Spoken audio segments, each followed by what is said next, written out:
ladies and gentlemen, this is my brother from another mother, Flexon. Yeah. And we became friends at university, and we've been friends, unfortunately, ever since. So, how many years ago was that now? 2010? No, longer than that, bro. For real? We were 18 when we met, and you're 34 now. So, almost 20 years. Son of a bitch, I've known you so long. Yeah, I know. Bro, I know. It's been almost 20 years, man. It feels like 5, man, honestly. It does feel like 5. It honestly does feel like 5. Because we think about it. I mean, dude, Harry's kid was born like, 2 weeks ago? 2 weeks ago. And 2 weeks! I know. 2 weeks! And it feels like she was born yesterday, so... yeah. Crazy. Ugh. But yeah, so Daniel was born in Hackney. I'm just going to give him a brief rundown about you, and then you can give a little talk about yourself. Daniel was born in Hackney, Nigerian heritage. Yeah, baby. Hashtag best jollof. You know it. And studied got a master's in games design at uni, and has worked for various games companies over the years since then.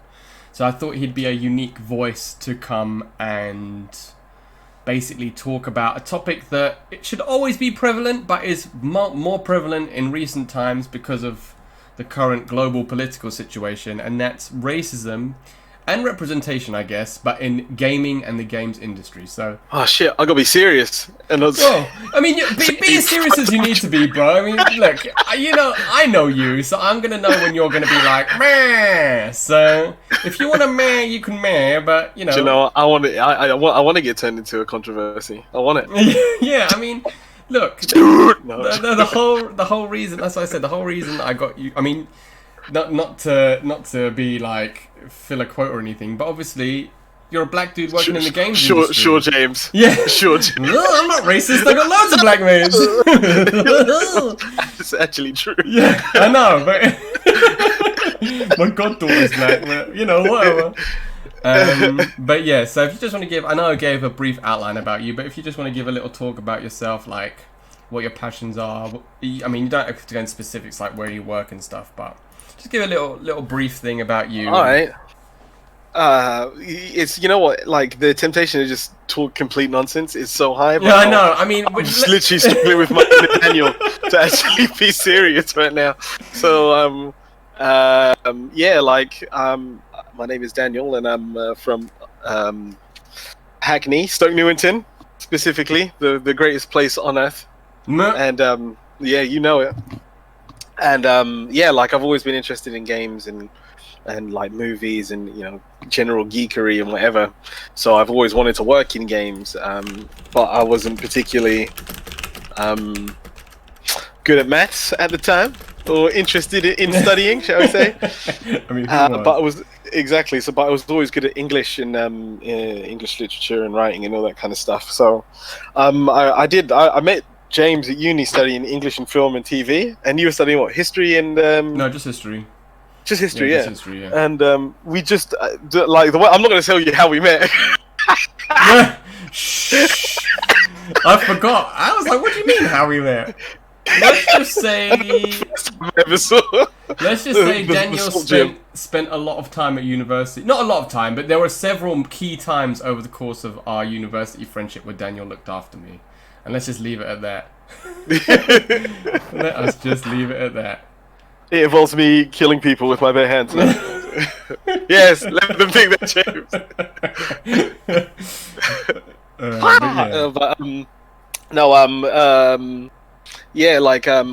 I'm studying English in film and TV at Brunel University, and then I got the opportunity to do a module in my final year in games, which was like, oh my god, this is like the course that's tailor-made for me, so I did that course, and it was kind of like a little bit of practical game design stuff and mostly theory. So it was like studying like English literature but for games. And then I did the masters in that, and James, you were there doing your masters in film at the same time, so we all kind of had this big house where we would just game together and drink and just be ridiculous Yeah. human beings. It was like one of the best time of my life, I should say. We started doing the masters and stuff. Was really cool, getting to learn more about the kind of nerdy side of game design, but maybe not as much of the practical side. So still kind of I left with not like having that much of a practical experience of making games, but having a way bigger understanding of how the business worked and all of that. But it's funny, I got my first job working in TV because of a friend that worked at uni, was working there, and she helped me get a job there. So that's the thing that is really important, I guess. Yeah, shout outs to kids, exactly. Like knowing people that knowing people, hooking people up. It's probably the most important thing you can do, and it's probably like the thing that's got me as far in my career as it has. But I started working at Cartoon Network, and then got my first games job working for a company. I can say the company. Working for Supermassive Games. And I kind of partly got that job because someone I went to university with, someone I'd got cool with, like talking to him, talking to other people, networking, all that kind of stuff. And I ended up working there, but that wasn't before I spent a whole year like learning how to do 3D stuff and Maya stuff because I kind of wanted to get into that side of things. Yeah, man, I spent all of the money I made at Cartoon Network learning how to do 3D stuff. Spoiler, I don't work in 3D. At least you tried, though. I tried. Exactly. So started working for Supermassive Games as a community manager. And I always loved to write and video game journalism and all that kind of stuff. So I thought, this is like a cool way of getting into that. And no spoiler, I'm not in that either. Life has some interesting twists and turns, isn't it, man? It's just canning your dreams. I started working there, working with some cool games, and it saw some really cool stuff that I don't think I'm still allowed to talk about. When I was there, and saw some like really big games, in their infancy, like Until Dawn. But I was working on that. I was working on a game called Big Match Striker, which was kind of like a casual game. Yeah, casual game. I did a little vertex painting on it because I was really, really, really trying to get onto the art side of things. And then I think I did a little bit of stuff trying to get onto the Until Dawn team, but I could not get on that. So, things changed at Sony, and they kind of reconstitute the way they did studios. So I got made redundant. And then I kind of fell into working into TV, but doing like the web stuff, and taking kind of a lot of the stuff I learned as a community manager and doing web content. And I started doing web content for Discovery Channel. Then I moved to Blinkbox. Then I moved to Nickelodeon. And then, that was working on a lot of the online web games and stuff like that, and doing campaigns and learning all sorts of crazy shit. And eventually I went to Microsoft as an associate producer for the TV and movie dashboard. So we had this we had this TV and, with all the blades and stuff like that. I was the one in charge of the TV and movies one. And we would do cool shit. And me and the guys that worked there, and my good friend Chris that I met working there, we did and my old boss, we did a bunch of really cool stuff that people listening to this will probably hate, but like I guess when you're working somewhere it sounds kind of cool. But we did the first video, we did like this Call of Duty campaign thing where you would go inside it, and or you would log on to the Xbox, you go to TV movies thing, and it was like for Advanced Warfare, which everybody hated and had Kevin Spacey in it. So it's probably a terrible story to tell now. No. But we did the first ever kind of like video background interactive Xbox experience thing, and it was like, Advanced Warfare is awesome, rent these movies, and it had all these cool it was tenuous too. Yeah, it does what it says on the tin, right? Hey, look, man, it was V1. I was working some shit out. It was V1, and but we did some cool stuff like that. But eventually, Microsoft changed their. Maybe I should be saying all of this shit on camera. I mean, say as much as you want to say, bro. I'm not. This is just your precursor talking about your creds anyway. So you can say as much or as little as you want. Yeah, no. Well, fuck it, whatever. Microsoft. Everybody knows Microsoft were like, entertainment is not where we're going. Like they wanted to go in the games direction. So everybody that worked in entertainment, including me, we, sadly, had to find new roles. And from then I ended up at King, and working as a content marketer and working on different games and micro site launches or sites, just whatever. And it's been a really cool job. I've learned a whole bunch of stuff about working in the games industry, and I don't know. I've run off on this tangent, but anyway, I guess no, we're just talking about. I mean, you're talking about your experience. You're just going in line, aren't you? So exactly. King, and then, right? Yeah, now I'm king, and then like bringing it back to everything is that one like getting into the game industry is really effing difficult, which is why. I'm really happy that I've been able to get as far as I have, even though it's kind of in a shadow discipline. I didn't exactly know I was going to end up getting into working on web and doing content stuff or whatever. But it highlighted that there's a lot of different things in games that you can do that are really fun and really fulfilling that aren't necessarily game design, art, or production. There's like content and cool stuff on the web and stuff like that. And there's loads of disciplines within those too that can also be in games when you're not actually working on the games themselves, or not necessarily directly on the games. And also, like careers are weird, man. Yeah, careers are weird. And it's all about like being a good person to everyone. I think when you're both ways. On both ways, but always be a good person, because you never know who, like, that person might give you a job later. So don't be a dick. I mean, that's a good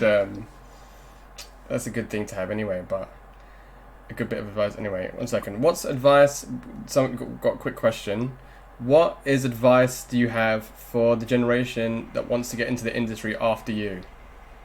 Oh man, it's difficult, man, but you can do it. Everyone can do it, but it is difficult. In some ways, it's easier for your generation to get into games now, because there's like more of a path of what you need to learn, and you can learn it at any point. It doesn't matter how old you are, but the younger you are, obviously, when you have free education and stuff, it's easier. In some ways, there's going to be a lot more jobs, a lot more companies, especially when it comes to mobile stuff. There's going to be a lot of stuff that you guys can work on. But I think that in some ways it's going to be harder because there's going to be more people working on it. So it kind of depends on whether you are looking at like starting your own thing, doing something because you're passionate about it, or if you want to work for a bigger company, if that makes sense. Yeah, no, it does. I think so. Probably, sorry, go on. No, I was going to say, from what I can tell in this day and age, one of the key things that you need to do is to show people that you're willing to do the work. Yeah. So it might be better to start your own thing. Like these days, when it comes to writing, I've been doing a lot of research into like getting published and stuff. And these days, a lot of publishers like it if you have a book you've already published on Amazon, because it shows that you want it. So maybe get a portfolio, start doing your own thing, even if it's not massive, and then at least you can show people that you're interested, and it's not just a fad or a phase. Yeah, I think I think that's perfect. If you want to become an artist or something like that, it's really good to make sure that you have formal qualifications in art, and that you have a very large portfolio. And then you, as I said, leverage stuff like Instagram and whatever to get your stuff out there. But I would say the fundamentals are the most important things as well, because when you have the fundamentals, then doing all the other stuff makes it easier. So if you can, if you want to be a coder, then getting some kind of credentials, learning how to code, because stuff like that not only helps you in games, but helps you in loads of different parts in the tech field. If you want to be a game designer, then you're going to have to get some practical experience in creating games. So if you can get some formal education, or I mean, if you could teach yourself, I've been rubbish at teaching myself, so I always go and do courses. But if you can teach yourself, learning something like Unity or Default, which is the engine we do at King, plug, which is also open source, so check that out. But it's like what James says, if you can get some formal training and use that training to make your own games, to make your own things, to showcase your own talent, and as he said, it doesn't have to be very big. It can just be like real short demos. If you have like 3, or if you have like 10 1-level demos and they're the best levels anyone has ever seen, or if you have half a level or something, if you just can demonstrate your skill, it's way easier to impress people that way and get into the industry. So if you want to, have a paid job, otherwise you could just work in your own shit, make your own games. Yeah. Yeah. But yeah, cool. All right, thank you for that, Dan. But now we've had a brief introduction to who you are and what you've done and what you're doing currently. Now we'll jump straight into the meat and veg.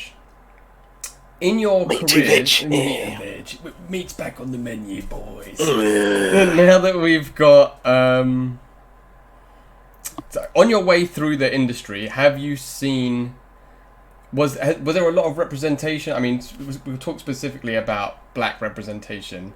Do you think there's been a lot of black representation from uni onwards? What would you say that as you've gone through your career, has it been? Has there been an increase? Has it been about the same? How much would you say there's been? It depends on the company. Okay. I'd say like the majority of people I've worked with the majority of places I've worked in, there haven't been that many black people in terms of like the proportion to everyone there, right? Sometimes depending on where you worked at, places feel more diverse regardless of how many black people or Indian people or Asian people, whatever, are in there. So I feel like sometimes it depends on where you work and what the vibe is. So there can be like not many black people, but then there's a cool there's a diverse vibe or something. And then there's sometimes places where you can feel like maybe more of a bit of a monoculture or whatever. But it's not been that big an issue, to be honest, in most places I've worked at. For me anyway. So when you were at uni, I'm trying to think back. What was your class like in terms of in your games design course? Yeah. I was. I was the only black dude. Oh, so. There you go. Yeah. But that might have been like the first or second year that they would do it. Nick says hi, by the way. Yeah. Hi. That might have been because it was the first or second year, and the classes. Nick.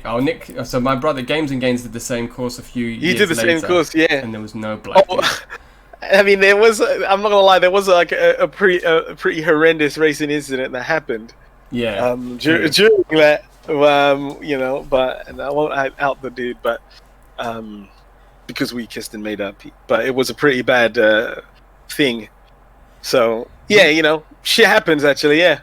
Do you feel like I mean, I don't want to give any misleading. Like, let me know if I'm being misleading or if I'm chucking you weighted questions. But do you feel like that their attitude, even though that there is a diversity in the industry, or at least some element of diversity, do you feel like the attitudes towards those people is different? Yeah, you get different. You can feel like different things. Like kind of hard to talk about it, but like you can feel. No, I know. It's different. I say this to people all the time, and I always quote you and give you credit. Is you said that, and I'm not saying it specifically about racism, but racism in this country is like the wind. You can't see it, but you always know it's there. Now, I'm not saying specifically that the games industry is inherently racist or any of the places that you've worked are racist. No way. But do you think that there's an element of that sort of underlying attitude? It's like, I think there's like an element of like, for the most part, the hierarchies of a company kind of often mirror the hierarchies of general society, right? So it's depending on the company, it's a certain it's usually white males in the higher positions, and everyone else kind of underneath, right? I mean, but that's just kind of that's just indicative of society, and I'm not like placing any pejoratives on any of that stuff. I'm just saying that's just how the makeup is, right? Yeah. But like, yeah, like it I would say anecdotally that it sometimes it feels like if you're black, it's harder to get promoted. Sometimes it feels like it's harder to do stuff. Sometimes it feels like you can't really get annoyed at work. And this is the thing, because if you show even an ounce of emotion, like someone next to you who's white or whatever can throw a chair and do some crazy shit, And then if you kind of get like or not emotional, if you get into a disagreement or a debate with someone about work or whatever, all of a sudden you're aggressive. So you can never, you know what I mean? Like you can never, and that happens, men, women. You know, it's the thing we always talk about. Like, it's kind of difficult, and I think that's just kind of like society in general. But it has kind of been a thing in a lot of the places that I've worked, where So I just, for me personally, I try not to even disagree with people in some points or whatever sometimes, because you're being aggressive and instead of being passionate or whatever. So it's just a different and that's not really a thing. Yeah, exactly. And it's like and if anyone thinks like it's me talking about things I've done, like that's not a thing that's even affected me. Like I'm generally a chill dude anyway, but you see it like with other people, you know what I mean? I've seen some stuff that's kind of I've seen some stuff that like I predicted, when I seen someone working in a certain team or whatever, and them getting pushed out of that team, and then the person that came to replace him, Yeah. Oh, really? You've seen instances where I've seen instances of stuff, and like I've just realized. Yeah. I've seen shit that's just kind of like not cool, or doesn't look very cool to me. In some of the places that I've worked, so yeah, man, it's I'd say like. I know I started saying I hadn't seen that much stuff, and for the most part, like it's been a long career. But when you do see shit, it's like, but you get so used to just seeing shit, not saying anything, because you're like, you know what, man, I need to feed my kids or whatever, or everyone just kind of like people say dumb shit, and you just ignore it, or you just make a joke out of it, because it's like you can't fight every single like amount of like stupid assumptions or whatever people make, or dumb things people do on a daily basis. There's so many that if you were to fight all of them, you would just be a crazy person. Yeah, well, so you just kind of learn to be like, fuck it, whatever, man. Especially if people think that you're hey, how you doing, Real Solo? Especially if you're talking about this attitude where people think, oh well, if he does it, it's aggressive as opposed to being passionate. So yeah, it sort of wants to. Yeah, and you just see weird things, sort of man. It makes you want to be quiet, doesn't it? It doesn't make you want to speak. Yeah, up. Exactly. But like, I think I'd say like a King, and no company's perfect, but I've seen a lot more black people working than I've seen most places. So that's the thing. Where did you say Microsoft? No, King. And Microsoft King, as well, actually. Microsoft is so huge, it's like a city. So there's like, it probably matches the dynamics of how many people work in a city and stuff like that. It's like Supermassive, I was like the only black dude there, I think. Maybe there was someone else, but everyone there was so effing nice.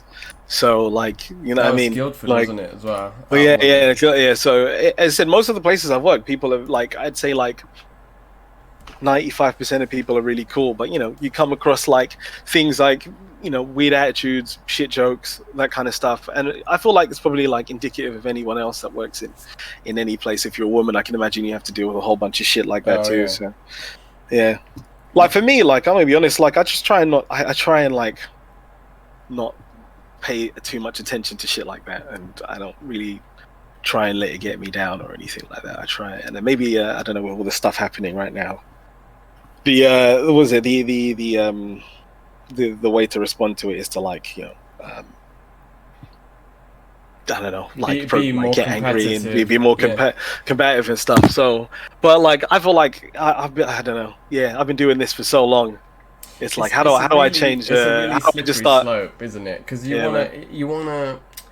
want to be like, yeah, I'm not standing up for this anymore, and then you think it's different. And again, please correct me if I'm chatting absolute bollocks, because I'm just giving my opinion, but it's different when you see, like hundreds of thousands of people on the street all protesting for the same one cause, and then when you're at work, it's different being the only guy saying something. So like if you were to say something, if somebody was to say something racist to you, and you were just to pop off, flip a chair, like just go absolutely, exactly, rock bottom straight through his work table. Odds are people. Steve Wise is coming out of nowhere. Yeah, people wouldn't necessarily see that as potentially you having the right to do that, if that makes sense. So it's like that sort of self-defense argument where somebody pulls a knife on you and you beat the shit out of them, and then you get arrested too, because it's like, at what point is it self-defense and what point is you beating somebody up? That's the sort of attitude that I think is inherent when it comes to probably all ethnic minorities, but maybe more black men because of the stereotypes. It's just that even if somebody says something truly horrifically racist to you and you were just lose your shit, people will be like, well, you're in the workplace. It's a situation where, you have to be professional. There's ways and means of doing complaints, I remember working somewhere, actually, right? I won't say where. And someone brought their kids in and they wanted to look at some of the stuff that we did. So I was showing them one of the things that we worked on. And they were looking. There was different characters, and one of the characters is black. And I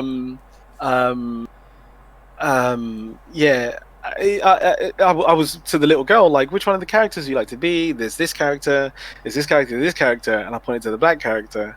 And her mum went, "Oh no, you don't want to be her, or she's a second-class citizen, or not bad for a second-class citizen, or something." And I'm thinking, this is the most racist thing I've ever heard. And I just continued as normal. I was like, cool. And then this is the other character. And then when she left, I remember going to my friend. I was like, yo, I think I may have heard the most racist shit I've ever heard in my life. And we were like, damn. And then I got back to work. And then, like, I mean, what can you even say? I was just like, hot. And this was like a fancy person. Like, I don't even know. I feel like saying I can't remember who the person's name was, but if I said it, I'll probably never get the job again or some shit. But no, don't put anybody on blast. But I'm not about to blast anyone like that. And I just remember thinking, God damn, that's some shit right there. But like, for me, like, I don't know, like, I was just like, hey, cool, whatever, I'm gonna get on with my day. But you hear shit like that, and just because, like, I've managed to, like, I don't know, just internalize this stuff or like ignore it, like, that doesn't help anyone, you know what I mean, I guess, or does it? I don't know, you know what I mean, like, I don't really know, like, all I've done is try and get through life the way I've got through it. But not to be, I'm not 19 or whatever. I don't have the maybe if I was, I'd be like, you motherfucker, what did you say? And then well, if you were 19 like, now, damn son. See, being 19 now and being an ethnic minority is a lot different to being, maybe not a lot different, but in a lot of ways it's a lot different to being 19 when we were 19. Because when we were 19, there was no the internet was really just still in its infancy. Social media didn't really exist. There was no way of communicating really outside of like emails and like all those dodgy like face party websites and stuff like that. Yeah. High five. Yeah, high five. Yeah, there was no Twitter, there was no Facebook. So even if you were in a situation where you felt bad about something, like somebody made you feel bad about something, like about your ethnicity, because I mean, I've been racially abused a bunch of times as well. Especially when we were at uni. I mean, we used to get that shit all the time. I mean, how many times people used to drive past us and just insult us? Just shout out the window at us. It happened so many times. But, you know, it's crazy, man, because the thing is, though, like, growing up in London, I remember thinking, when we got out to Uxbridge, I was like, God damn, shit's real. Yeah, I know. Suddenly you're in London, but you're not in London anymore. It's like, oh, shit gets real. Yeah, but that's, son of a bitch. But the thing is, when we were that age, we didn't have anybody, like, you'd come home and tell me, and maybe you'd tell your family. That's it, right? Yeah. Our group of people that we would communicate with was so limited. Whereas now, if somebody is racist to you, you film them and you put it on Twitter and you get 300,000 likes.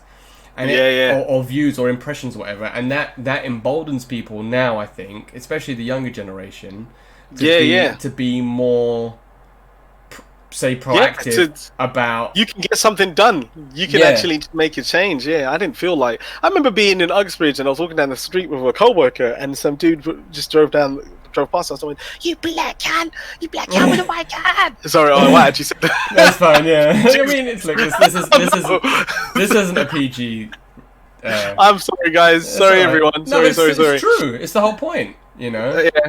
And I just remember thinking, honestly, I thought, wow, we're out here, man. Yeah, like, that was a thing that happened. Way. Yeah, but yeah, like, you just kind of get used to it, I guess. And it's funny because you ask me what's it like or whatever, and you say it's fine, and then you remember and you're like, oh, stuff does happen though. Like, but you just try and I just try not to think about it, I guess.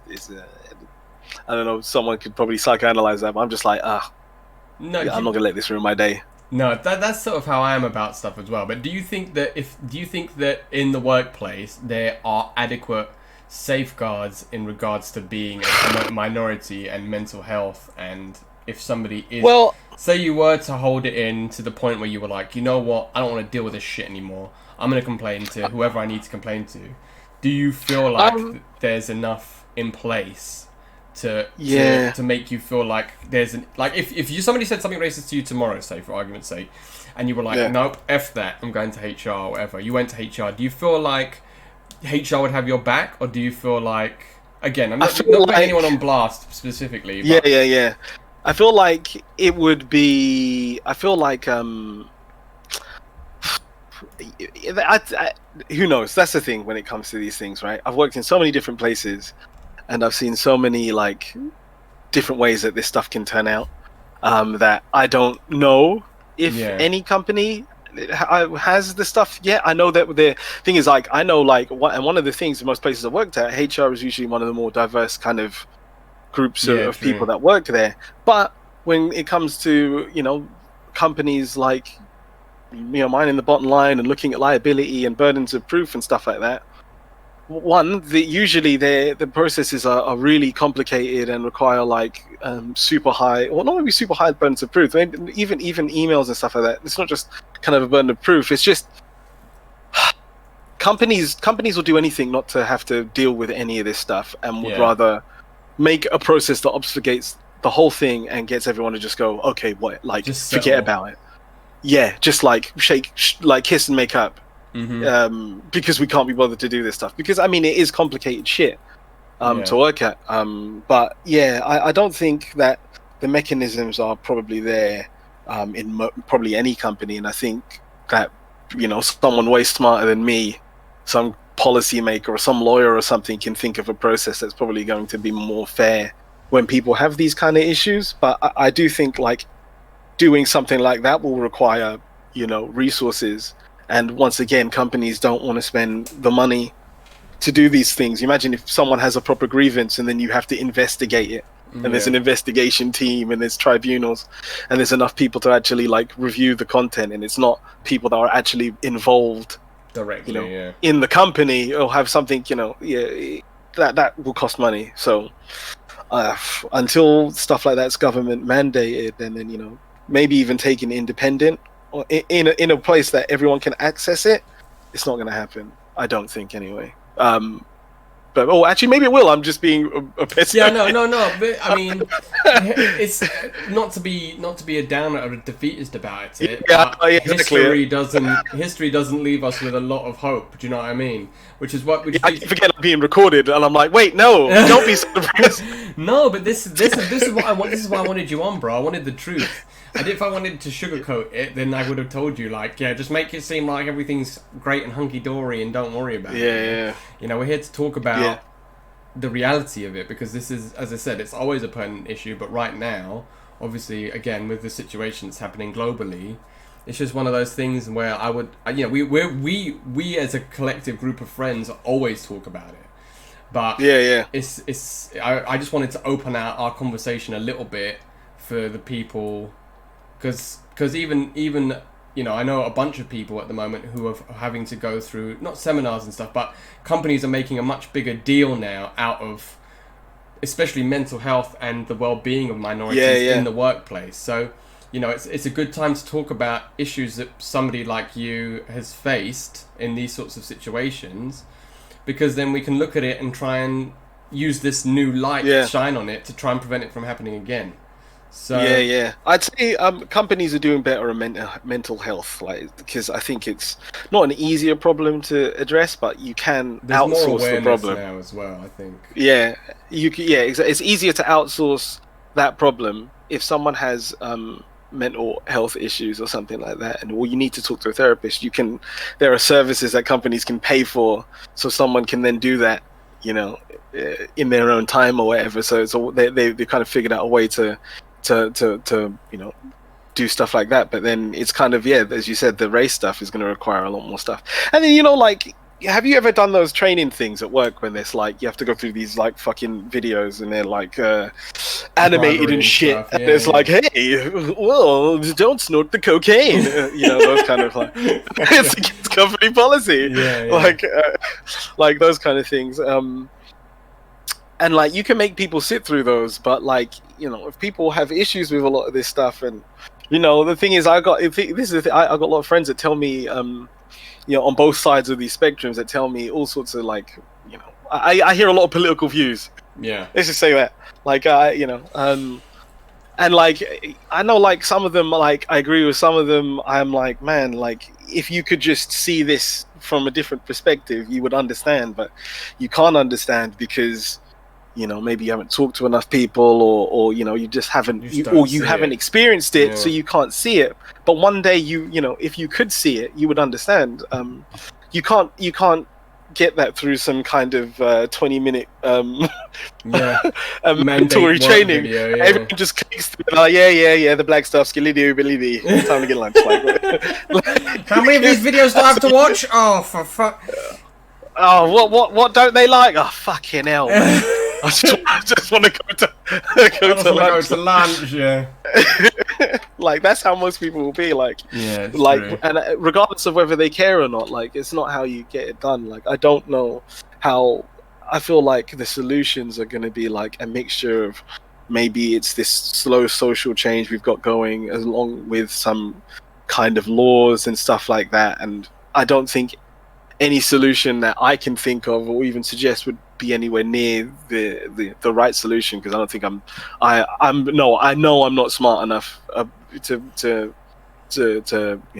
talk about what the actual solution for this shit is. Like I have no fucking clue, man. But the good thing is there's a lot of smart people working on this kind of shit, trying to figure out how we can make this stuff a lot better and how we can make things fairer for everyone. Yeah, because as I said, it's about equality for everyone. You know what I'm saying? Like, it's, we don't want. It's not a case of we wanting one person to be lower than another person. Yeah, exactly. No, it's about equal.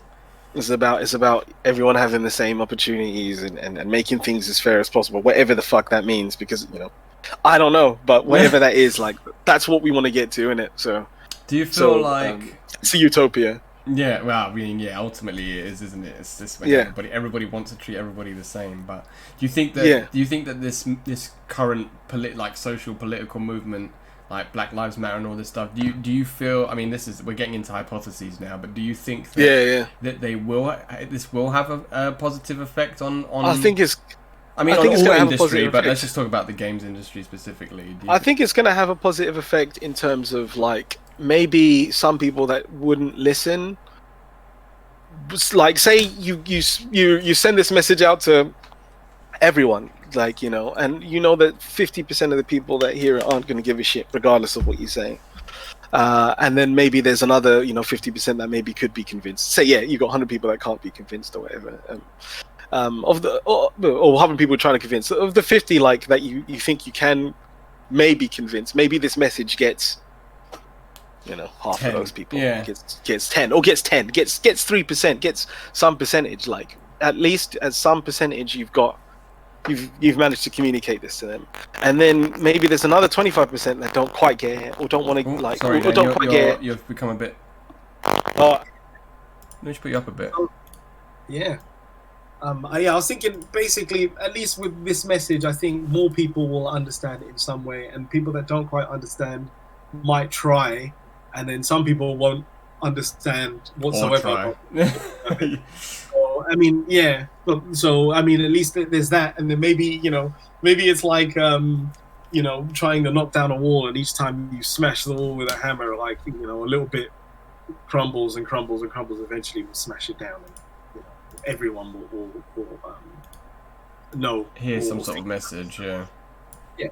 I agree with you. I think it's definitely a positive thing. I feel like the beauty, even though social media in a lot of elements is inherent, well, maybe not inherently toxic, but there's a lot of toxicity that people tend to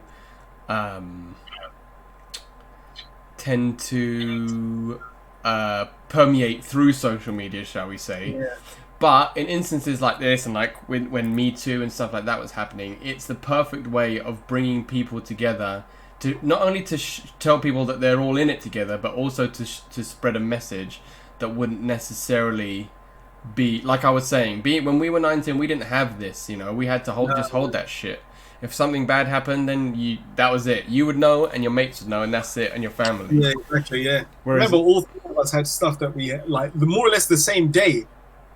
yeah. I mean, it wasn't a rare occurrence, man. Even a couple of years ago when I was at work, I got stopped by the police outside of my work because they said I looked suspicious, and that was it. Yeah. And it was just like, well, damn. I know that's slightly outside of the topic, but it's just, you know, so many people walking past the police like normal, just like everyday white bread English dudes, just with suits and stuff. And because I was wearing a hoodie with the hood up, I'm the only guy that got stopped. I was like, oh. I used to get into arguments with the guys at the O2 all the time because I'd be like, they're going to search me every time I walked in. Like, you. And I'm like, what about those other 50 people that walked in? They're like, you know, no, you put your bag on the fucking thing every time I walk through. Yeah.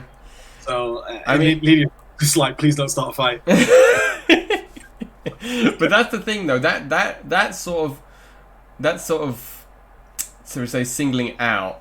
That doesn't happen as much in the workplace as obviously is that. Yeah. Usually, I find that it's more like an offhand comment, or maybe just like an undertone, like an undercurrent that sort of wafts through the office rather than a specific, incident where some guy will be like, well, it's because you're black, or it's because you're Greek. You know, it'd just be like. Yeah.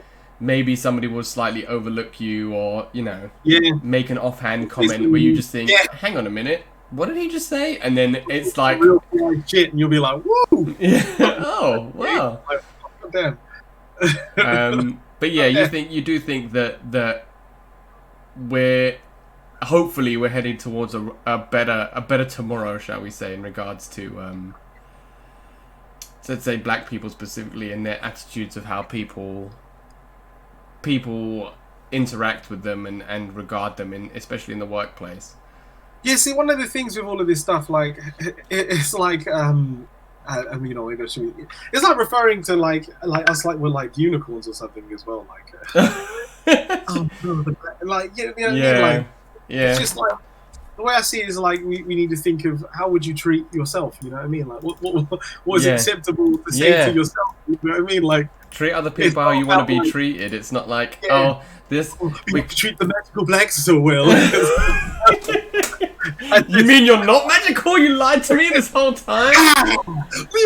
No, those laser beams. No, like just be, just how would you treat another human being? You know, think like, like there's some shit that I don't think is a big deal or whatever, but then my wife or, you know, my sisters or my female friends will be like, oh, that's not cool or whatever. That doesn't happen very often, by the way, guys. I'm not out here just being a fucking misogynist. I'm just saying. But like, we don't understand, and then they'll, you know, my wife or whatever will explain it, and I'll be like, I don't get it, but I understand that, like, yo, I don't get everything. There's stuff that I don't get. It doesn't mean it doesn't exist. Like, you know what I mean? Just because I don't understand quantum physics doesn't mean that, you know, fucking the shit exists. Like, and shit.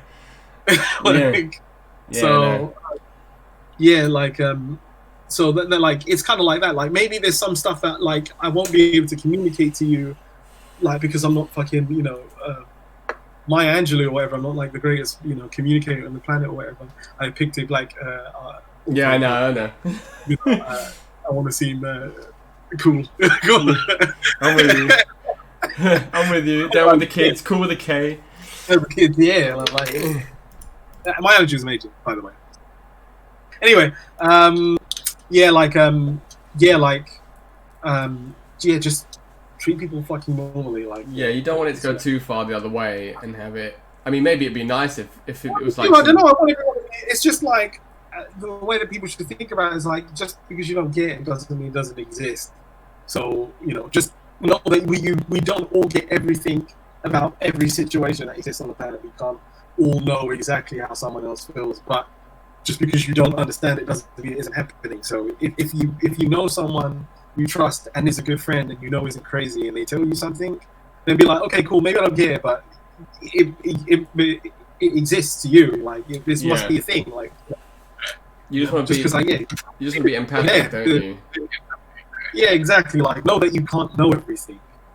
And that's So that's the thing with me, just in general. Like with a lot of stuff that I've been trying to there's all sorts of different changes happening in the world, and like thinking about feminism and stuff like that, all these kind of things, right? I will never understand what it's like in someone else's shoes, but if all these people are pissed about something, anyway. Yeah. No, I mean that's a very good point, because there's so many times when I'd be talking to my female friends, and there's loads of TV shows and stuff that have done articulated themselves better than I probably am about to, but you as being a dude of any ethnicity, you just don't, like you said, you just don't see it until you talk to your female friends or whatever, and then they tell you stuff and you think, oh, hang on a minute, dang, I didn't have to deal with that at all. I mean, even my friend who's gay, who I used to work with, one of my gay friends, they used to all like the not so polite or pleasant people they would just treat him like a woman and just make really dismissive, like cruel comments just because he's gay. Yeah, and it's just like, I mean, he's still a dude, just because he's gay doesn't mean that you can treat him any differently than you would another dude. But then you shouldn't treat women differently to how you would treat.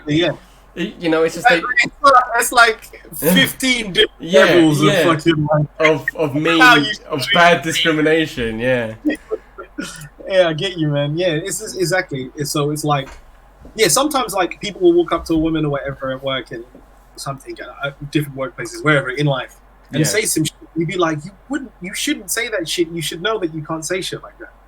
Like, would you say that to your mum or your sister? Of course you bloody would. And if you would, then allow it, bro. Yeah. Then you deserve to be alone if you are alone. Exactly. So it's like, like I remember I went out to dinner once and someone was asking me, like, why isn't it cool to come over and just touch my hair? And I was like, is it cool for me to come over and just start fucking touching your head? Like, I don't know you. There's one thing I will never understand. And even if it was, it's cool because, that's you, but that's not everyone in the planet. I would not walk up to anyone else and just start touching their fucking hair. But I just don't get that. You have to explain that. I've been with you and Harry so many times where people just come up to you and touch and just be like, "Can I touch your hair?" I'm like, "It's just hair. What do you think it's gonna do? Bite you? What's the big deal?" I understand, right? If you never touched the hair texture before, if you don't know many black people, whatever, you want to touch the hair. But why would you want to? That's my point. It's like it's different. Like it's something maybe you're not used to. So you're like, oh man. But like, I want to drive Ferraris and shit. I don't just randomly walk into man's Ferraris and just start driving around. Yeah. You know what? That girl looks really hot. I'm just gonna walk up to her and kiss her. Yeah. What's that? I'm just gonna walk up to that hot girl because I don't know what kissing her feels like. Just kiss her. It's just not how life works. It's like, it doesn't work like that, bro. You can't do that shit. Nobody's done that to you in the office, though, have they? It happens. No, that's the one that happens everywhere, so it doesn't matter. Like, and it is what it is. Like, I don't know. I feel like I'm Uncle Tommy or something like that. I'm like, you know what it is, they're friends. It's cool. But no. See, this is the delicate slope as well. Is that it's very easy for ethnic minorities to be dismissive of, and it's not. I mean, obviously, it's not as common. But what we don't want as well is one ethnic minority also villainizing another person of a minority because they're not as maybe extreme or as vocal or like put their point across. Like, say, for example, again, using what the workplace is an analogy. If one guy gets racially abused and he has, like you said, you've got a family, not you specifically, but they have a family and they have a wife and kids and they know that the situation could potentially lead to them being let go. That's one thing. But then if somebody else does in that situation and they don't have those responsibilities and they want to just pop off and throw a chair and kick off hard, that person can't be dismissive of the other person because you can't. Everybody is at different stages of their life and has to deal with stuff in different ways. like we're getting older. I know this is it's gonna sound silly, but we have to worry about like stress and blood pressure and shit as well these days, man. Yeah, I'm taking blood pressure pills, man. Yeah, like, dude, we can't just get vexed like we did when we were 15, because now we do that. Like now, if I get stressed out, my stomach is gonna be in pain for a week. You know, I need to actively avoid stress because my body can't cope with it as much. And I know that this might sound like a cop-out excuse, but I'm the same, bro. I can't. Yeah, you can't. And like you said earlier as well, you want to pick and choose, right? Your battles. You can't.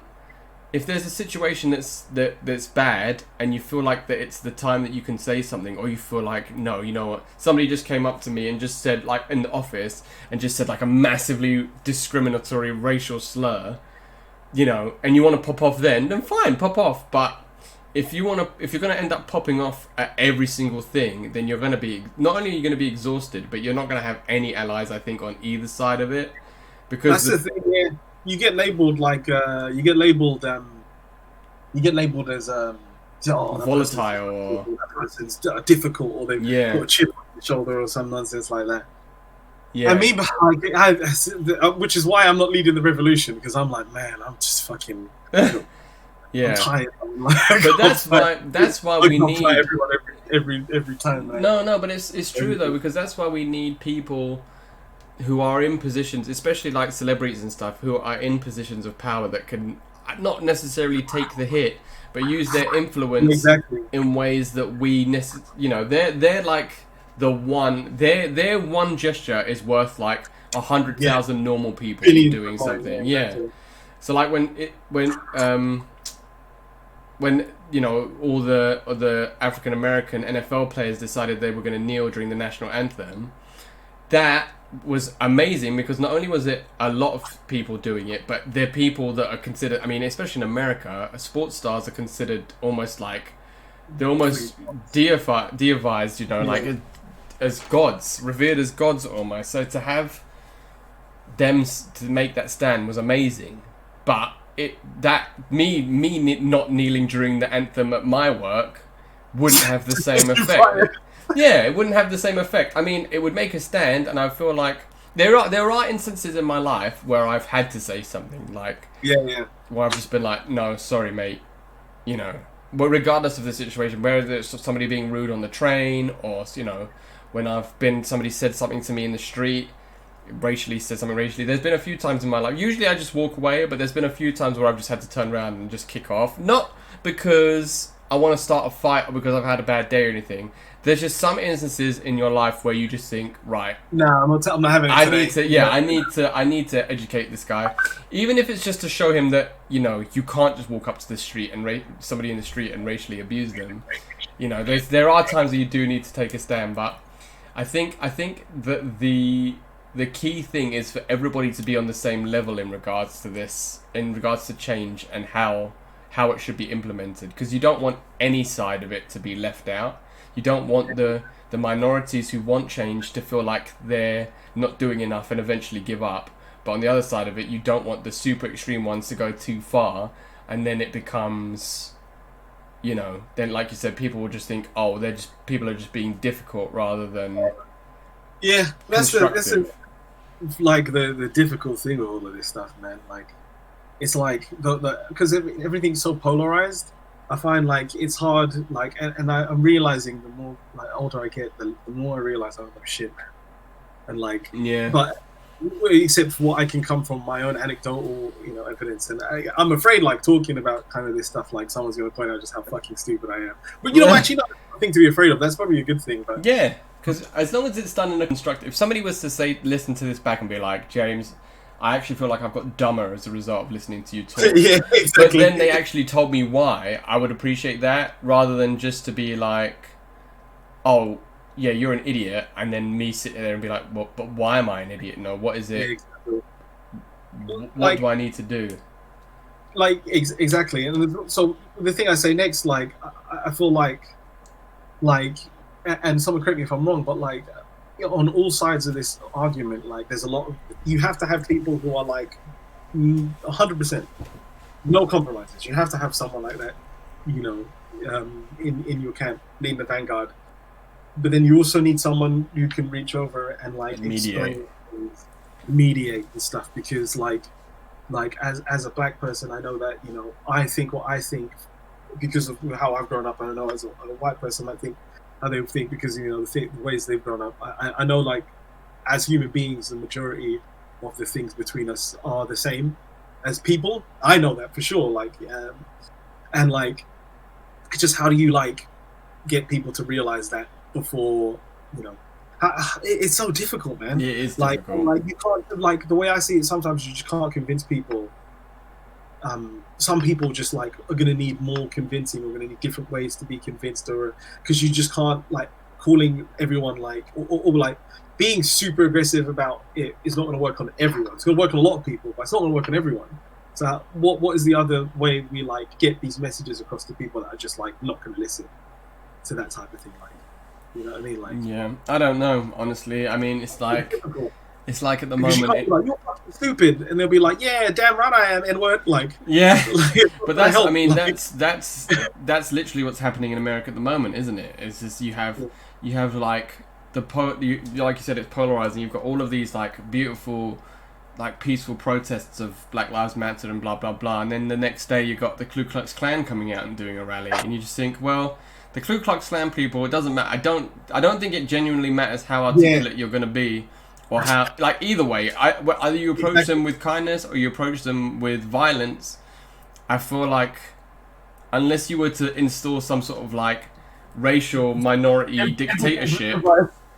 Yeah, like some V for Vendetta shit where everybody is, but for racial equality, there's no way that you're going to get these people to listen to you. So, in some instances, you just have to take it as far as you can potentially, and then maybe move on. But then is that defeatist? Because then the people who like these Ku Klux Klan people, a bunch of them probably are in positions of power.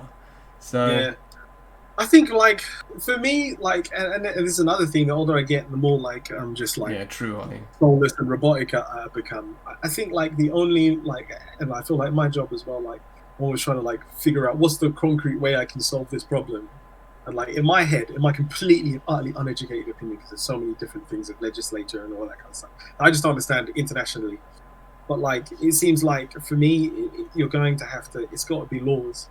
It has to be processes. It has to be as many different things that you mean actual legislation put in place. Horrible person in their soul, and you can't change it. That this law or this policy or this thing, make sure that we mitigate as much of that as possible, right? So, and it's the same with, like, I guess the whole thing started with police brutality, and I've been listening to some stuff and hearing about some of the policies that people can apply or that have been applied that do make it more likely that the police will, use this kind of violence on people. But if policy can policy can allow the violence, then hopefully policy can stop it. Like, and enforcing that policy can stop it. So I feel like, we're probably never going to be able to change everyone's opinion. Although I think there's ways that we can think of ways to describe this for some people that are just being willfully and stupidly ignorant about this. There's a way to. I mean, it's funny you say that. I'm that kind of person. I'm the fuck you, man. Don't tell me how to live my life. Like, that's me. Like, I just happen to be on this side of the argument, but like, I am definitely like, if I do something stupid, I'm like, man, yeah, fuck you, I don't care. And it takes so much. It takes for someone to like crack through my ridiculous ego and be like, well, have you thought about it this way? Like, hey, like, so I know some people think like that because that's kind of the horrible way that I think. So yeah, but you're not. What your inherent, the difference is that you are a nice guy, and like Holly just said, there's a massive difference in chat. There's a massive difference between actually knowing something versus choosing to be ignorant after being presented with the information. So I think because you're inherently a nice guy. Usually with you, it's stuff like, this film is rubbish. Me and you being like, this film sucks balls, and you're like, nope, it's the best film I've ever seen, and then you're never gonna. That's usually how it goes, right? But I think if there was an actual situation that involved human rights or something important like this, like Black Lives Matter, or like some sort of like if somebody was to come up to you in the workplace and say, oh, Daniel, we feel like, I don't know, we're gonna fire all the white people and just make ethnic minorities, or something ridiculous like that, I feel like you would still be You I would, mean, I'd like to think so, but if they Yeah. were, I like to think that I would do the right thing, guys. But Yeah. I'm not gonna I do mean, like yeah, that. being presented I in have this no idea what's happening. hard cut to you Many with a compromises. Malcolm X tattoo on your forehead, like, oh shit. Well, Like, 'cause I see people come out on the internet and act like I'm not gonna front like I am Jesus hero man. Like yeah, I know we're all but like, human. I hope I would. Yeah, we're all human. We all make our own decisions, right? And like you said, we make them based on our own life choices. But yeah, I think for the most part, and I'll just say this, and then I just want to go on to another topic very briefly before we finish. But I just think for the most part, humanity is generally apathetic. So I feel like if you were to implement legislature that prevented racism, for the most part, that people would have to, they wouldn't be grumpy about the rule because they're just like, man, whatever, it doesn't affect my life, you know? So if there was a rule put in place saying anybody who was heard to be racist in the street would be put in prison for 15 years. Normal people would just be like, well, all right, whatever, because I'm not a racist, so that doesn't affect me. The only people that would really affect are the people that are racist, you know? Yeah, like the way I see it, it's not about policing, like, in some ways, it's not about policing the way people think, right? Because I don't think you can do that. You can't police how someone thinks. Well, maybe you can, I guess, but I don't know if that's the most successful thing, or I don't know. That seems really fucking hard, right? To like change how everyone thinks about and feels about stuff, which is why, like, I feel like the only so people saying shit in the streets, whatever, at this point is even illegal now, but like people, making sly comments or whatever, all fucking sucks. So, but the more important thing, and I know to me anyway, is like figuring out ways to mitigate the ways that people can either stop you from getting a promotion or stop you from getting a job or when there's kind of these employment tribunal-y kind of things, or police brutality and stop and search. Like, if there's policies and things that we can put in place to mitigate, because I don't think the stuff we have right now works. No. And we've become so much more better at everything. Like, I feel like if we put our best minds at figuring out a group of policies and stuff like that, and really like committing to them across the board, that we can maybe come up with something better than the systems we have now. I don't think anything is ever going to be perfect when it comes to this stuff. Well, actually, I hope so. I don't want to say like I don't think everything. Yeah, maybe not. I mean, who knows? Who knows? We can get closer, and I think it's more about stopping people. It's more about making sure that everybody gets the right opportunities in places like work and stuff like that, and like with the police brutality and laws that don't stop people from eating in a certain place and that kind of stuff. Like, the way people think and what people say, like how you change that, like, is beyond me. So I'm not smart enough for that. Like, but I think more shit, like, is a way to get well, stuff I think bottom line in regards to like the actual physical treatment of minorities, but specifically black people, we've been talking about over the last hour or so, is that it is stepping in the right direction. I think hopefully with all of this, with all of these protests, and the voice, the loud voice will hopefully. I mean, it's all hopeful, right? We're all this whole thing. We're saying hopefully and potentially and hypothesis and stuff like that. So, in the worst case scenario, nothing changes anything, and we just go back to square one. But I'm hoping that with all of this change, we can. It's headed in the right direction anyway. Yeah, exactly. Like, this is part, like, it's like when Colin Kaepernick first knelt, we didn't realize that eventually all of that stuff would turn into what's happening now. So who knows what this will actually turn into? Yeah, true. The final race.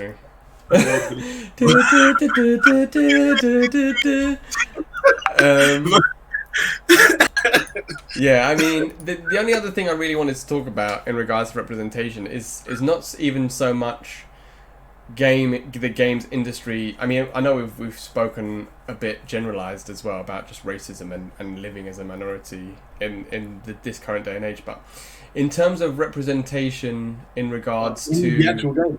Yeah, in regards to games, yeah. Do you think that we're making more of a proactive I think change so. of representation? Because I mean, if you look at something, Until you can buy a military game and the black dude not be a demolitions expert, then nothing has changed. why are they always a I demolition don't even expert? know why that's a thing. Even in Team Fortress 2, the black guy was the demo man. The demo guy. I don't get it. I don't know where that one came from. I'm not mad at it. I just don't understand. It's just weird. Until you can buy video games and it's not like just a bald dude standing in front of flames. I mean, that's just, we're going to start talking about everything. I mean, why are all movie posters blue and orange? It's just one of those things. But do you feel like that there's been more of a It has conscious effort towards representation in video games over the last, say, five or so years? I think there has been. I say like there has been, and you do see a whole bunch of games that have different types of. I feel like we're seeing a lot more. I feel like the industry started to do a lot more female-led games, which is good. Yeah, like Control was supposed to be really good. Last of Us. Yeah. Like really cool, strong female characters and stuff, and like I feel like I feel like they're trying. It's just one of the things is like it's like I remember hearing a story about Connect or something like these dudes are working on a game, and it was like a Kinect game, and they tested it, and it was all good. And one of the guys in the office went to go test the game, at a trade show or something like that. They didn't work there. They went to go test the game, and it didn't work. They couldn't figure out why, and then they were like, "Oh shit, it's because he's a black dude." And they realized that they'd never tested the game on any black dudes because no black dudes worked in their office, right? So, and like, I'm not saying they were like, "Yeah, we don't need the black dudes in here." It was just something they even thought about, right? Yeah. And like, so I feel like when it comes to representation in the games industry, because the industry and in art and stories and all of that, like, aren't that diverse. Like when people do diverse things, they're not necessarily coming from a perspective, or maybe they don't always know some stuff about it, or that because it's just like if I was to make a game about some shit I'm not necessarily know about, I'm sure I would get some shit wrong that would piss someone off, right? Like, so if I'm designing women characters and I'm like, yeah, this is feminism, this is demure, and she's got mad titties, but like in my head it's like she's got a top on or something. You know what I mean? Like that kind of stupid shit that happens sometimes. Like, but you need someone else there who knows what is happening to be like, yo, like that's not cool. Or, but yeah, I think you'll see more characters in games. I'm trying to think of how many. Like, can you think of any examples? Like, the only time I can think of a black main character in a AAA game was the main good guy of Infamous 2. Was he black? Yeah, it was black. Yeah, that was a really, really good game. Yeah, his name was James as well. Sorry, not Infamous. Sorry, Prototype. Prototype. Yeah. Sorry, not Infamous. Yeah, same game. Yeah, but that, I mean, you don't really see you these days as much as thinking about it. You see, which is amazing. You see a lot of women, and like some games are even introducing transgender, and other different sorts of sexual orientation characters, but you never really see, unless it's a massively like diverse cast. Like I was saying to Grace yesterday, in Warcraft, you don't even have the ability to make a black character. You just have to make a white dude and make him black and just give him black skin. So you're a white guy essentially with white features, just with black skin. Yeah, and it's like, it's silly that nobody thought that Walking Dead. Oh, that's true. The Walking Dead. That's the Telltale one, isn't it? I guess. Which one? Remember Me. I think that character was black, maybe. Watch Dogs 2. Watch Dogs 2. Yep. Oh yeah, Watch Dogs 2. Yeah. Assassin's Creed. The Egyptian one, maybe. Oh. I don't know. I mean.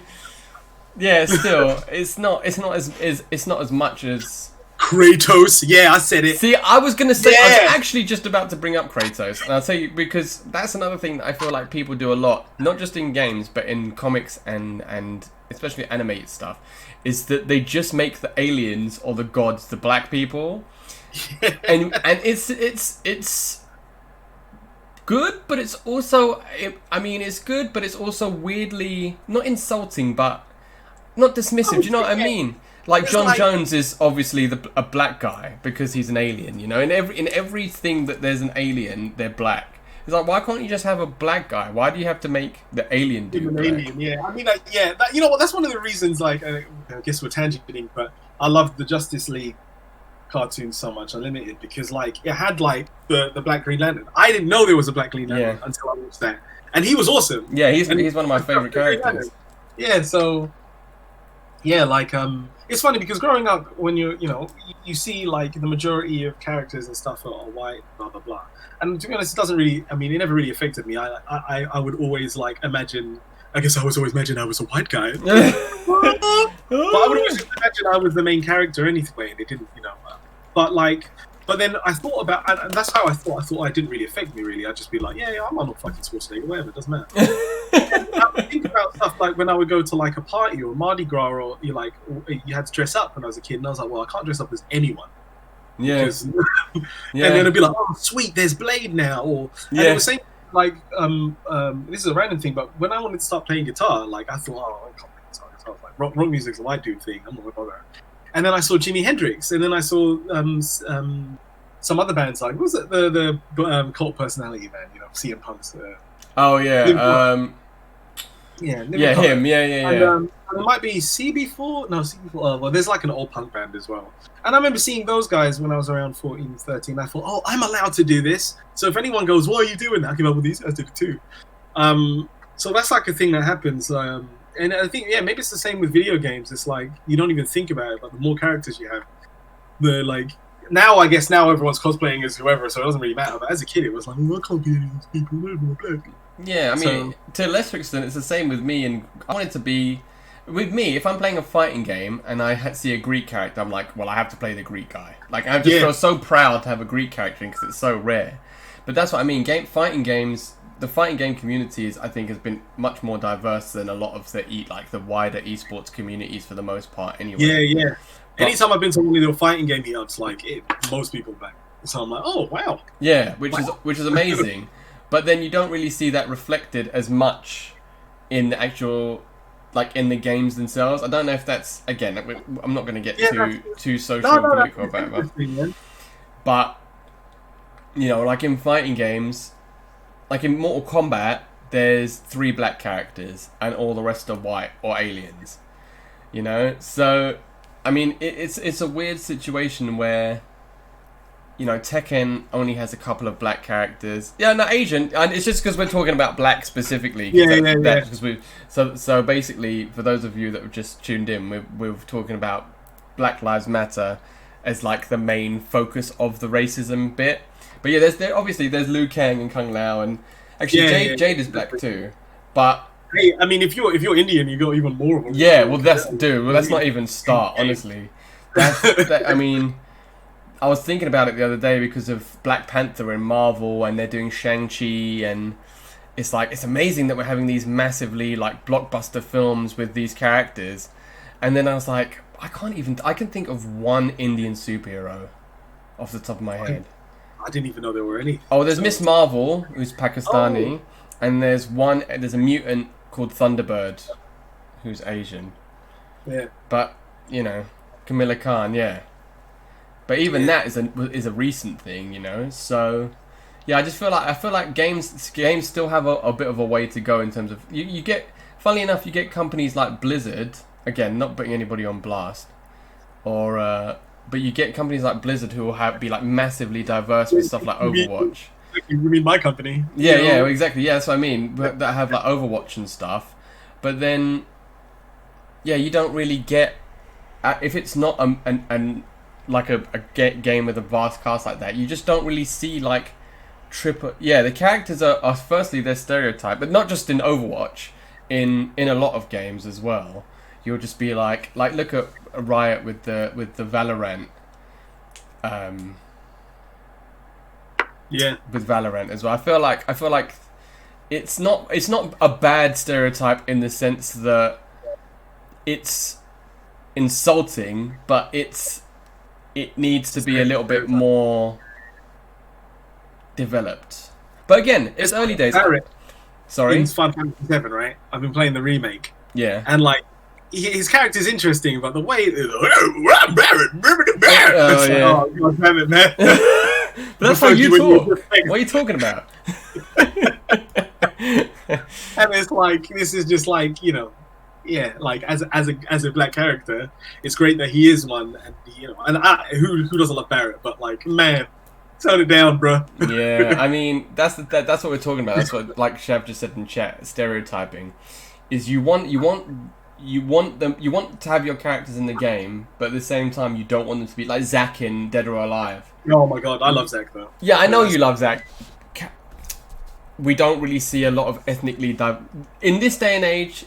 We see more diverse characters, but especially in like fighting games and shooting games and stuff. But we're hoping that as time goes on, they become a bit more developed rather than just like the base.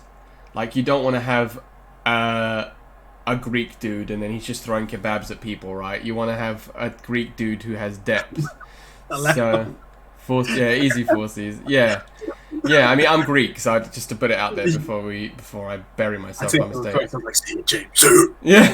Yeah. Just to say that obviously I'm Greek, so yeah. Ladiva's a perfect example, right? A trans identified woman who is this giant. If you see Ladiva, you think, oh, it's just a big bearded dude. And then when you actually get into the meat and bones of the character, you're like, actually, it's a trans woman who identifies as female. You're like, wow, that's a really cool way of doing it because it's not obvious, Yeah, So, you know what the thing is? It's like, do you want to like have, every game has to have a trans person, every game has to have a black person? Or do you want games, like, basically, we have diverse development teams of different voices and different types of people making these kinds of games, then you'll get the natural shit, right? You just need to give those people an opportunity to also make whatever game it is they want to make.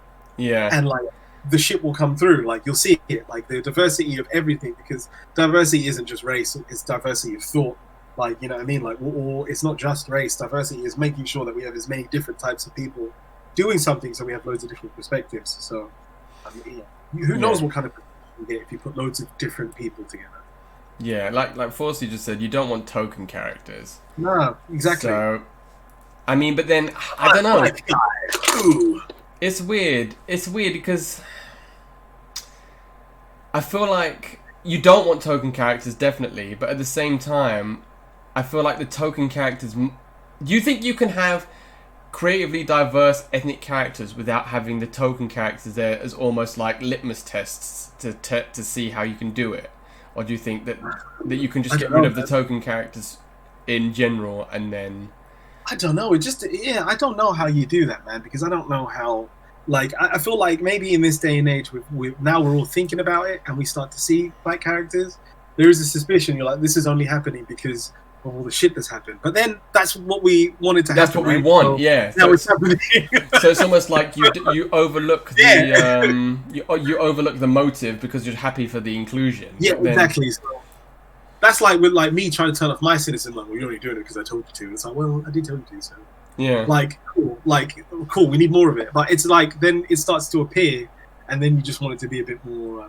I mean, you don't want every character to be some fucking nuanced, goddamn fucking human being with feelings and shit. Like, not every, I guess it depends on what you're doing. I guess it depends on if you're playing a fighting game, then generally characters for the most part are just stereotypes, so that you can get them in the game fighting in a certain way. Like Falcon says, you get Dalsim, and you're like, yeah, but exactly. Yeah, There's something in between, right? There's something in between. There's something in between Dalsim and and Ladiva from Granblue, where you want developers to try and find this happy medium of inclusion. But the funny thing is with Shaheen, so I was going to use that example. So the Tekken people, Harada is always really vocal because he always says about how they don't want to include a character in the game without it being not only racially sensitive but like loyal to the culture. So Shaheen, they actually did a lot of research into all of them. Shaheen, Fakumram, even Leroy. They wanted to have a Wing Chun character, but they didn't want to have a Chinese Wing Chun character. Not because they didn't want it, but because they're aware of the relations, like Japanese-Chinese relations aren't always the best, which is unfortunate. But they wanted to represent the Chinese martial arts. So Tekken is a company where I think they're always trying really hard to be racially diverse, which is really good. But racially diverse in a deep way, not in a stereotypical way. Yeah, I think like fighting games are wicked place for like you to show that kind of diversity because of the whole kind of international tournament structure of things. It's like it's so much easier to be like, yo, we're gonna have characters from everywhere because you want to make money everywhere. If you're in Nigeria, I mean, this is the capitalist way of thinking of it. If you want to make money, hey, it's make like evidence for the people that are going to buy it. So it's like NRS putting RoboCop in as a guest character. They know all the RoboCop marks are going to buy it because they love RoboCop. So So I mean, we I just wanted to touch on representation in the actual games themselves because it is something that I think about a lot as a Greek dude. Is that they don't have any Greek outside of Kratos. That's why I love Kratos partly so much because he's Greek.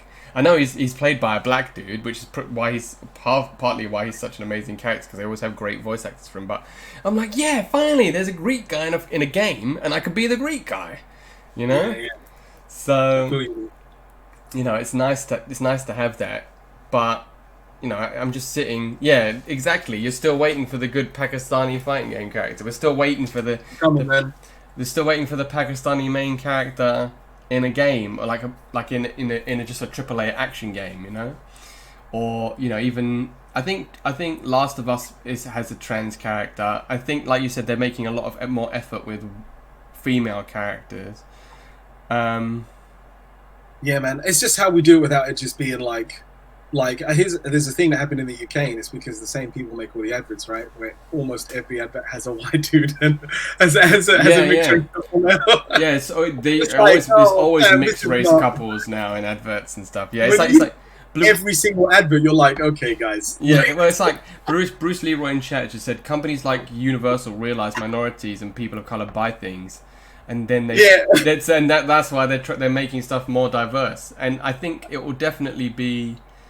And that's like the media way of solving it. Well, we'll have a black and a white in every. Yeah, but as long as you don't do those racist Dove adverts, that's not a bad thing. I don't think having a black dude and a white dude and everything, like you said, you want to. No, but there's other people too. You know what I'm saying? Like, but this is the tip. This is why it's weird because even if you go back now and watch films in like the 90s and stuff, I know we're veering wildly off topic here, but if you go back and watch films and TV shows in the 90s, it's literally 7 white dudes and 3 black people, and that's it. Like, there's no other ethnicities at all, and it's so clear. Like, you're watching it and you're like, wow, this is really real weird. This is real weird. Yeah, so.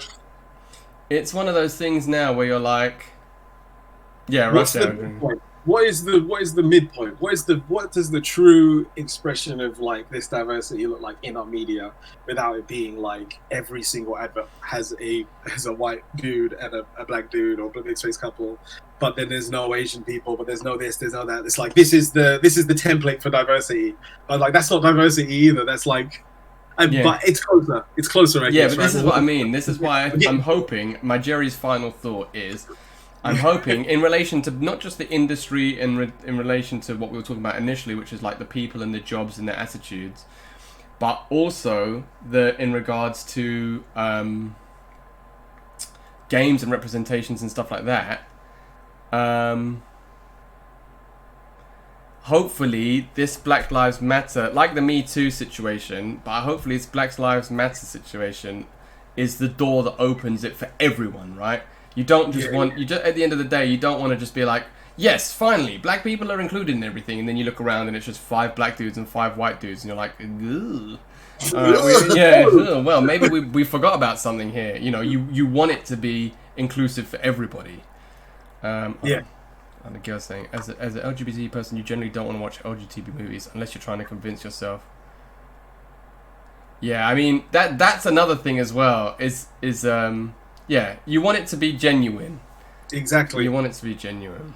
Like, you made this movie because you wanted to make a movie, and the diversity is just there are different people and different viewpoints in this movie, in this game. Not just like, hey, this game is because X, Y, and Z.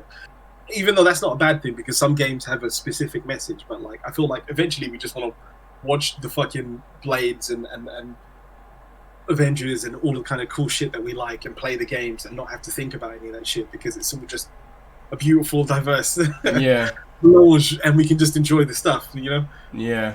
That's the thing, is that I feel like I agree to the extent where I don't want stuff to be forced because, you know, you don't want tokens and you don't want it to be bad. But at the same time, I feel like having as long as it's not done in a really insulting, mean way that's not going to lead to anything else, I sort of don't mind if they're forced to start off with just to get them in there, if that makes sense. Yeah, I get you. So, yeah, I don't know. Smart, like we said the whole way through. This is just a topic we've discussed because we're both ethnic, and you know, it's become a much more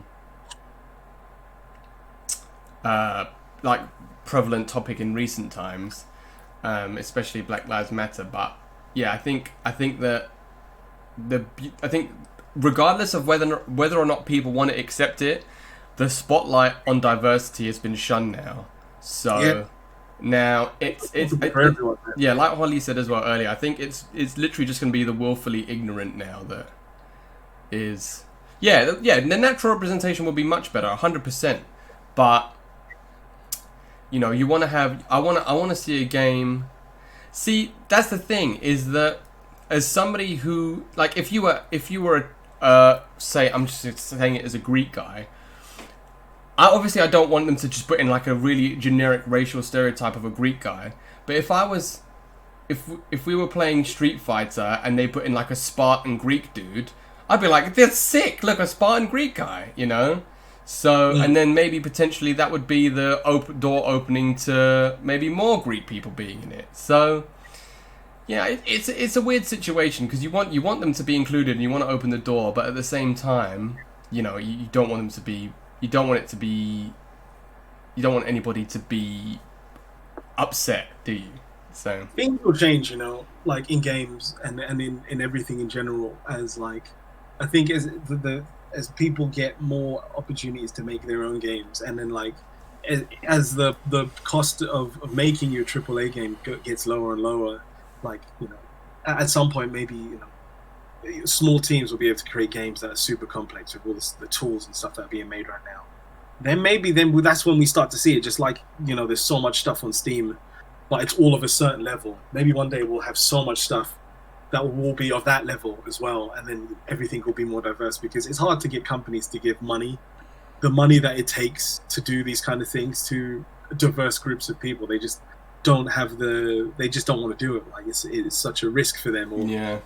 Everything is a risk for them. Like, putting one less skin is a massive risk, or doing that kind of shit. So, like some part of me thinks when we democratize these tools, that's when we'll start to see it. Just like with YouTube, like, you know, you're starting to see loads of different people getting really famous because on YouTube people like what people like. I'm sure the algorithm has some shit going on. Oh yeah, well. Definitely. Someone correct me if they're like, actually, I don't know what I'm talking about, so please don't kill me. No, I mean, that's the long and short of it, though. Does anybody have any questions specifically in regards to Daniel and his time in the industry? If there's anything you want to know, but yeah, if not, then thank you very much, Daniel. I'll just say it now, just so we can tune out. Thank you very much. Is there anything you wanna shoot? Oh, can I plug stuff? Yeah, of course you can. Oh shit. Well, goddamn, I didn't see this coming. Well, I have a blog. It's kind of crummy, but if you want to read some stuff, that's kind of old at this point, but it's still, you know, marginally entertaining to some. Go to flimflame.com. Let me stick it in chat. Yeah. Flimflame.com. And if you like wrestling and like listening to people talk terribly and unknowledgeably about it, well, at least me, I don't know what the fuck I'm talking about, but Thomas does. Then listen to we've got a podcast called The Wrestle Cube on SoundCloud. SoundCloud.com/WrestleCube. Yeah. And the last episode, we reviewed an episode of Baywatch that had Hulk Hogan in it. That is blatantly fueled by cocaine. So if anybody wants to, well, yeah, I've just stuck them in the old in chat. But so yeah. So anything to do? So Dan's worked in the games industry for like almost 15 years now. So if there's anything that you want to know in regards to, you know, without forcing him to put anybody specifically on blast, but if there's anything that without getting myself any more fired than I've already got yeah, myself. exactly, yeah, then, you know, by all means. Or if not, you know, you can always ask me separately, and I can always you know, we can always have you back at some point, because I want to get, when all this corona shit is over, I actually want to get Dan on the show. So you can actually come and sit and we can just play games, because yeah, why not do some co-op shit. Sounds awesome. So yeah. Come on, baby. Alright, well that's all from us, ladies and gentlemen. Please hit me up on the Twitters. This will be going up on YouTube. Yeah, let's form our own Power Ranger supergroup. Yes! I'd like to be the Black Ranger! I was gonna say, no! I'm the Green Ranger. Yeah, I will. Yeah, the action, that's it. Anyway. I'm just reading a tweet. Literally, I just went on to Twitter quickly because I just wanted to plug something. And the top tweet that came up on my timeline was, P.S. You can't fix 400 years after just 1 week. So, yeah, let's take some time. Let's hope that this is just a step in the right direction. But yeah, thank you very much, Daniel, for sitting with me and chatting with me for hours. This will be going up on YouTube. I'll try and edit out the bits where like we had the creative difficulties. But thank you again to everybody who's followed and subscribed. Thank you again, Holly, for the bits and the gifted sub. As always, thank you very, very much. Thank you for the host, Gil, and everybody else. Thank you for the, you know, just taking part. Obviously, these conversations are always more interesting when you have people getting involved as well. So thank you very much.